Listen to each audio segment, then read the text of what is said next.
morning, or depending on when you're watching this, good afternoon, good evening, or good night. My name's Ross, and as always told, out of Voice of Radio. So today, we need to take a little bit of a look at a new Bouffalant card. And it's been a little while since we had our last Bouffalant card. It's one of those Pokemon that doesn't have a card that is legal in the format at the moment. The last Bouffalant we got was actually back in Burning Shadows, which obviously has already rotated. And we have had some decent Bouffalants. I mean, the best one we've had so far is probably the Bouffa one from Dragons Exalted that could do 120 to a Pokemon EX for just free colourless energy. And I bring that up because what we're going to be doing with this new Bouffalant is not a million miles away from what we were doing with that particularly nice Bouffalant. Now, I should mention our translation here comes from the lovely Antoine Boulet, something which you've heard several times, and I'll be honest with you, you're probably going to keep hearing several more. And if we start off having a little bit of a look at the basics here, we've got ourselves 120 HP, which isn't too bad. It's alright. It's the joint most Bouffalant has ever had, along with the last one. And given that Bouffalant started off with 90 HP, not bad. It's been going up rather steadily. We've got a retreat cost here of 2, which does mean free retreat with Air Balloon, which is played in a bunch of decks, so is absolutely and entirely relevant. We got a weakness to fighting, which is honestly not ideal. It's the same weakness that Pikachu and Zekrom have. It's the same weakness that Eternatus has. And these are cards which see a huge amount of play, which means idiots like me are going to keep trying to play Excadrill or other fighting Pokemon. I will make Donphan work. And that means that, you know, hey-ho. Did that sound too aggressive when I was talking about Donphan? I'm a bit croaky, so if it did sound aggressive, I apologise. You are a colourless Pokemon, so powerful colourless energy will let you do an extra 20 damage, which was cool. But you're not hitting any weakness or anything like that, so boo, hiss, etc. But it does have a rather nice and a rather interesting ability. According to the lovely Antoine Boulet, it's called Sap Sipper, and it reads, this Pokemon's attacks do 60 more damage to your opponent's grass Pokemon. And on the one hand, that might seem weirdly over-the-top hyper-specific, and on the other hand, it's actually Bouffalant doing Bouffalant things. You see, this is not the first Bouffalant we've actually seen that has Sap Sipper.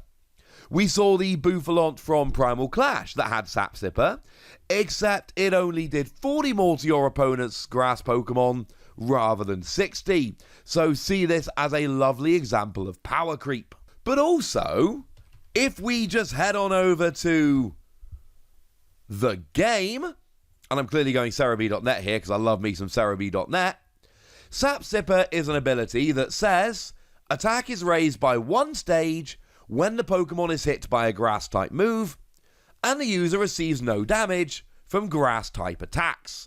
So it could be immune to grass Pokemon, or it could do extra damage to grass Pokemon, or both. But here we've got, you know, that. Does an extra 60 to grass Pokemon. So this is a weird kind of card, because it specifically does more damage, but only to grass Pokemon. For what it's worth, the ability is essentially unturn-offable. Like, you can turn it off with Galarian Weezing, but Galarian Weezing only works when it's in the active, and Galarian Weezing isn't a grass Pokemon, so is irrelevant. So essentially, until we get some other kind of card that will turn it off, obviously in Expanded you've got stuff like Garbodor, carrying on the lovely Gen 5 theme, but outside of that, you know, in Standard, this ability is going to be working. But it's a colourless Pokemon. So essentially what you do here is whack this into any deck whatsoever, and you're ready to go after those grass Pokemon. Except grass Pokemon don't see a huge amount of play. But there is one. Now we should head over to the attack here. The attack for free colourless energy does 120 damage, and this Pokemon deals 30 damage to itself. Which is fine. Fun little trivia from the lovely Antoine Boulet here. The attack is called Head Charge, but over in Japan, the attack is called Afro Break, which is a way better name. So 120 damage, taking 30 yourself. I mean, the taking 30 yourself kind of sucks, but we can live with that. But the 120 damage is absolutely crucial. This is the number. And I told you there was one Pokemon that we were really worried about here. It's Eldegoss. This is about as blatant an Eldegoss counter as you're going to find. And it is worth pointing out that in the video where this was revealed over in Japan, they did specifically mention Eldegoss. And why would you not specifically mention Eldegoss? This is an Eldegoss counter. This is basically about all you're going to get from this. Now, if grass decks end up being really big in the future, and they might, you never know, then all of a sudden this becomes a really good card. More on that in a moment. But as it stands, this is just a really nice counter to Eldegoss, because with the ability you will do exactly 180 damage to a grass Pokemon, and Eldegoss is a grass Pokemon that has exactly 180 HP. So you whack free energy on there, you bring up Eldegoss with something like a Boss's Orders or a Pokemon Catcher if you flip aheads or some other kind of gusting, and then you get a cheeky KO. And this is big, and this is why I like this Bouffalant. This is basically why Bouffalant gets its own video. The thing to remember about Bouffalant is you're talking about a basic Pokemon, and you're talking about colourless energy. So even though you've got to really try and accelerate the energy to it, because it's it's going to take free energy. It's hard to pay in one go. We'll get to the energy in a moment. It's only colourless energy, and it's only a basic Pokemon, and a lot of people are playing Eldegoss. And the thing is, if your opponent is playing Eldegoss and they know you're playing Bouffalant, they might go, ha ha ha ha, I'm not going to play my Eldegoss. Brilliant. Then you don't need to attach energy to Bouffalant, and just the threat of a Bouffalant is making your opponent play in a suboptimal manner. And that's fine. This is going to do nothing for those games where your opponent plays an Eldegoss to grab a Boss's Orders to gust up the last prize or two and win. But in those games where you're playing a welder deck, and they're desperate for another welder, they are going to have to weigh up, do I need the welder more than I'm worried about playing Eldegoss? And to be honest with you, in a welder deck, they might not have a choice. They might have to play the Eldegoss to get the welder and just hope that you don't take down Eldegoss. Being a non-GX does mean it can be grabbed up with Great Catcher, which is annoying for Bouffalant, great for Eldegoss.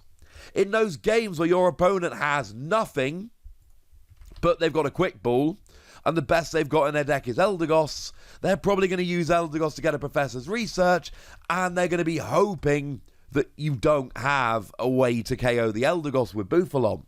And that's where this comes in. You're not making a Bouffalant deck. Bouffalant is not going to be the focus of its own deck, and that is absolutely fine. Bouffalant is going to be a tech purely to take down Eldegoss, at least in the short term. But who cares? It's really good at taking down Eldegoss.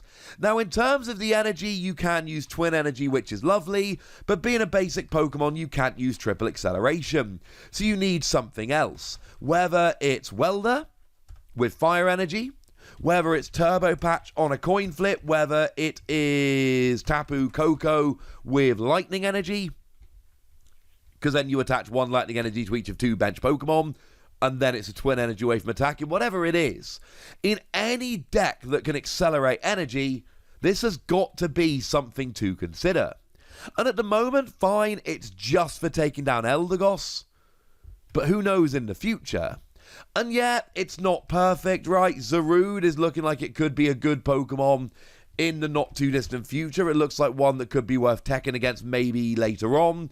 And Zarude is out of range. Zarude is coming in with 210, which means you are 30 damage short.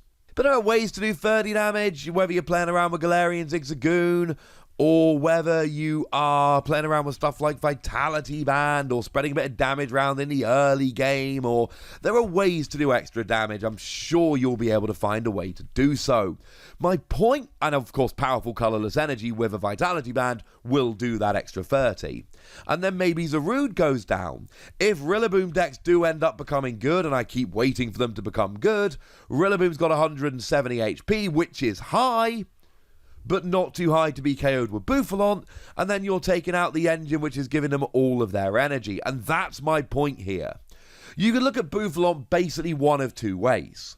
Either I'm going to use this to try and take down Eldegoss, or I'm going to keep this in mind for if grass decks become big in the future. Because anytime you think you can get cheeky prizes off Eldegoss, or you're worried about grass decks, Bouffalant becomes a great card. And if it wasn't so easily techable, maybe it wouldn't be. But it's a basic Pokemon that uses colourless energy, although there is a strong argument it would be better as a stage 1 because you could use triple acceleration, but Bouffalant isn't a stage 1, so that's kind of irrelevant. I'm going to go ahead and give Bouffalant 3 Wassies. It is exactly the kind of card you need to keep in your binder, and honestly, I think I might be being a bit harsh. That might be a bit low. Maybe just the prospect of taking down Eldegoss isn't enough. Maybe grass decks aren't good enough right now to warrant playing it. But I think, at the worst, what we can say about Bouffalant is that is a really nice tech for if grass decks become better in the future, and that alone makes it an interesting Pokemon we need to keep an eye on. But I'd like to know what you think. So let me know in the comment section, would ya? Go nuts, be nice. And then make sure you like this video, subscribe to this channel, follow me on Twitter at @TheWassy, and Twitch for some live action at twitch.tv/PTCG If you want to support the channel, get some bonus podcasts and all kinds of fun stuff, head on over to patreon.com/PTCG where you can do exactly that. But by far the most important thing as always, look after yourselves till next time, would ya? Thank you very much for watching. My name's Ross, and you've been watching PTCG Radio.